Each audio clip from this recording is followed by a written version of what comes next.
The scent of baking bread from the little patisserie downstairs used to be my favorite alarm clock. It would waft up into our flat on the second floor, a sweet, yeasty promise of a new day. Sophie loved it too. We'd often joke that it was the only thing that could get her out of bed before her third snooze alarm. Our flat, a two-bedroom oasis in Islington, was a testament to our 5 years together. Not grand, but perfectly us. Mismatched antique finds from Borough Market, a towering bookshelf crammed with books we'd both read, a kitchen island where we'd share quick meals and long conversations. We had it all, or so I thought. A stable life, jobs we didn't hate, a shared dream of a tiny cottage somewhere in the Cotswolds when we were old and gray, children's names already debated over late-night wine. It was a perfect life, meticulously built brick by emotional brick. And I was the one who systematically took a sledgehammer to it. The cracks, if I'm honest, had been forming for a while, subtle as hairline fractures and plaster. Nothing dramatic, just the slow erosion of daily life. Sophie's job as a graphic designer had become all-consuming. Her evenings often spent hunched over her laptop, chasing deadlines. Mine, in digital marketing, wasn't much better. The lines between work and home blurred into a constant hum of emails and Slack notifications. We were together, physically, but the mental space between us had widened. Conversations felt more like debriefs than genuine connection. The spark, the easy laughter, the spontaneous touches, they hadn't vanished, not entirely, but they were certainly dimmer, less frequent. We were tired, both of us. So, the holiday. That was meant to be the antidote. A 2-week escape to Naxos, a Greek island Sophie had always dreamed of, was our grand plan to reconnect, to rediscover us. I remember the flight over, a blur of cheap wine and Sophie's head resting on my shoulder, her breath soft against my neck. I remember thinking, this is it. This is what we need. The island was everything the brochures promised. Sun-drenched beaches, whitewashed villages clinging to hillsides, the Aegean a mesmerizing canvas of blues. For the first few days, it was idyllic. We explored ancient ruins, swam in turquoise waters, ate fresh seafood under star-studded skies. Sophie seemed to blossom, her stress melting away with each passing sunset. And I felt lighter, happier, convinced we were back on track. Then came the call. Sophie's agency had landed a huge new client, a global campaign, and they needed her input urgently. She had to fly back to London for 3 days, then promised to return. My heart sank. The frustration was a hot, bitter taste in my mouth. Just as we were finding our rhythm again, just as I felt her close, work ripped her away. I tried to be understanding, I really did. "It's fine, Soph," I'd said, trying to sound casual, though my voice probably betrayed a hint of disappointment. "I'll be all right." Explore some more, catch up on reading. She looked devastated, showering me with apologies and promises of making it up to me. And then she was gone, leaving me alone in our rented villa, the silence suddenly deafening. That first evening without her, I wandered down to a little tavernera near the port, a place we discovered with its plastic chairs and incredible grilled octopus. I ordered a beer, watched the fishing boats bob in the harbor, feeling a peculiar mix of resentment and loneliness. That's when I saw her, Alara. She was sitting at a table alone too, nursing a glass of local wine, her dark hair pulled back in a loose bun, a sketchbook open in front of her. She caught my eye, offered a small, shy smile. European, I guessed, maybe French or Italian, with an effortless elegance. We started talking, casually at first. She was an architect from Lyon, on a solo trip to recharge, finding inspiration in the island's ancient forms. Her English was flawless, accented beautifully. We talked for hours, about architecture, about art, about our respective cities, about the strange ways life pulls us in different directions. She had a laugh that crinkled the corners of her eyes, and a way of listening that made you feel like you were the only person in the world. There was an immediate, undeniable chemistry, a lightness that felt utterly intoxicating after the weight of my own life. I walked her back to her small hotel room by the sea, the moon a bright disk above us. As we reached her door, she turned, her hand lightly touching my arm. Her eyes, a deep, luminous brown, held mine. "It was a pleasure, Liam," she murmured, her voice soft. And then, without thinking, without even a flicker of hesitation, I leaned in. She met me halfway. The kiss was electric, unexpected, a jolt of pure sensation that shot through me, chasing away the loneliness, the frustration, the guilt, at least for a precious, fleeting moment. My perfect life, my Sophie, all faded into a distant hum. We spent the next 2 days together. Not constantly, not overtly, but a series of stolen moments. Coffee in the morning, a shared lunch by the beach, an afternoon exploring a hidden village, always ending with a drink as the sun dipped below the horizon, and another, more lingering kiss. Sometimes it went further.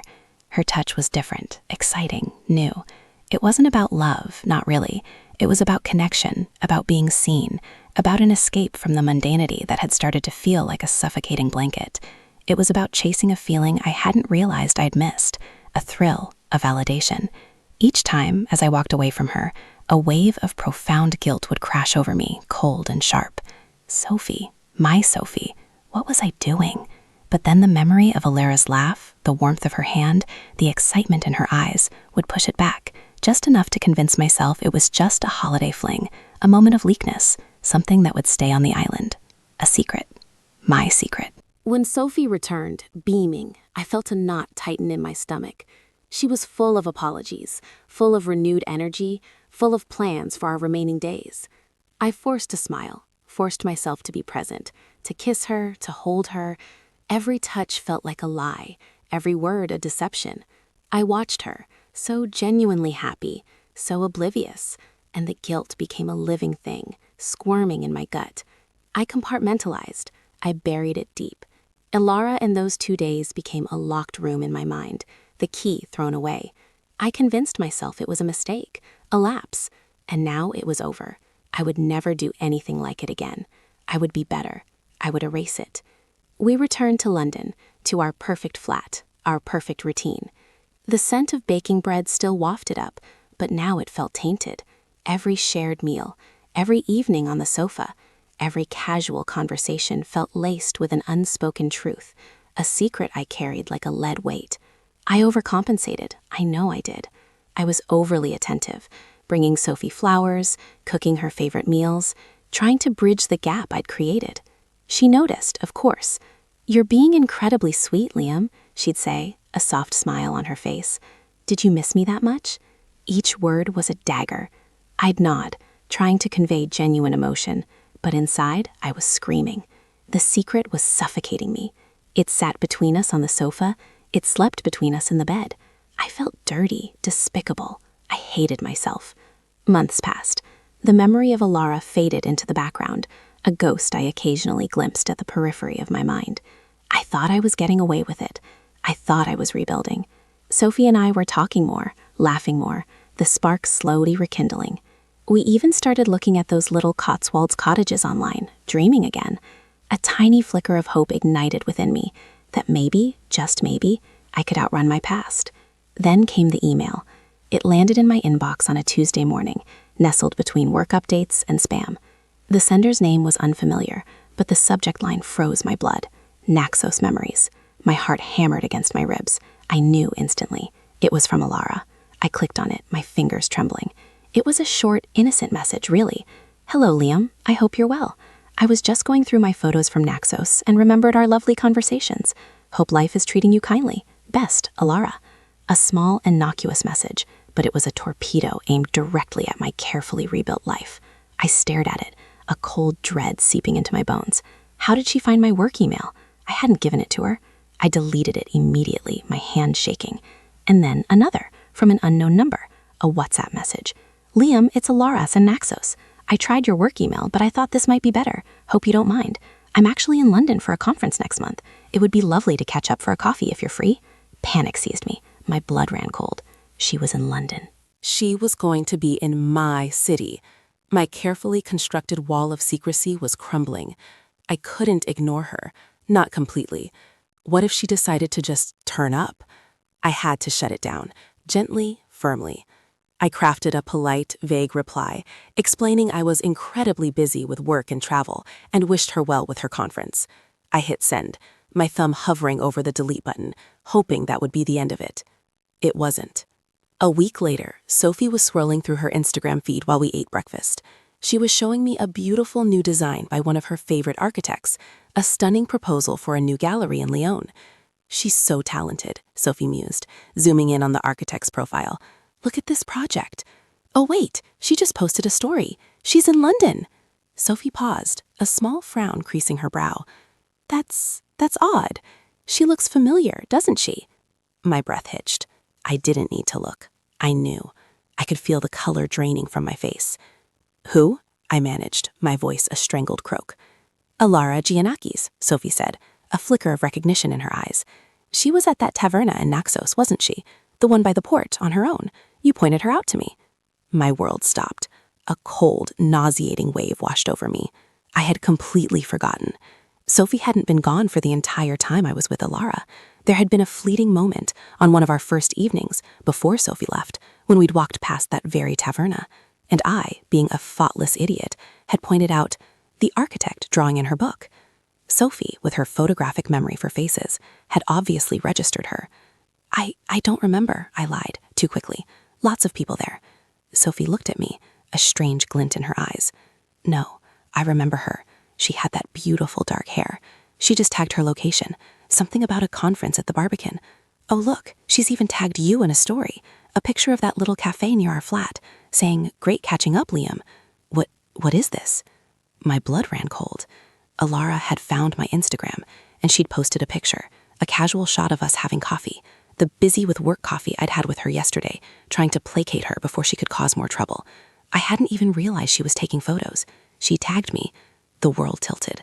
My breath caught in my throat. Sophie wasn't looking at the phone anymore.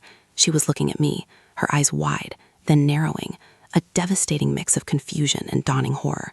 Her face, usually so warm and open, became a mask of disbelief. "Liam," she whispered, the name laced with a pain that ripped through me. "What is she talking about? Great catching up? You met her? Here? After Naxos?" The jake was up. The secret had exploded. My perfect life, reduced to ashes in a single Instagram story. There was no escape. I could feel the tears stinging my eyes, not just from the immediate terror of being caught, but from the crushing weight of my own stupidity, my cowardice, my betrayal. "Sophie," I started, the word barely audible, my voice cracking. It's not what you think." But it was exactly what she got. Her eyes, usually so full of love and trust, hardened into something I'd never seen before. Pure, unadulterated devastation. "Oh, I think it is exactly what I think," she said, her voice trembling but surprisingly steady. She slowly put her phone down on the table, not slamming it, just placing it with a chilling, deliberate calmness. "You met her in Naxos. You told me you were alone. You told me you were just reading. And then you met her here, for coffee, while you were busy with work. Liam, were you sleeping with her?" The directness of the question, the stark, brutal truth of it, hit me like a physical blow. I couldn't even meet her gaze. I just nodded, a pathetic, broken gesture. The confession was a raw, searing wound tearing through me. Her face crumpled. A small, guttural sob escaped her lips. "Get out," she whispered, her voice barely audible, choked with pain. "Get out, Liam. I can't even look at you." The silence in the flat after that was unbearable, filled only with Sophie's quiet, heartbroken sobs and the thunderous echo of my own failure. I tried to speak, to beg, to explain, but no words came. What was there to say? Every explanation would sound like an excuse, every apology a further lie. I had systematically dismantled our perfect life, brick by emotional brick, and now all that remained was rubble. The scent of baking bread no longer carried the promise of a new day, but the bitter aroma of shattered dreams. My perfect life was gone, and I had nobody but myself to blame. The holiday secret had indeed destroyed everything. I picked up my keys, my heart a hollow, aching void, and walked out the door, leaving behind not just our flat, but the ruins of everything we had built.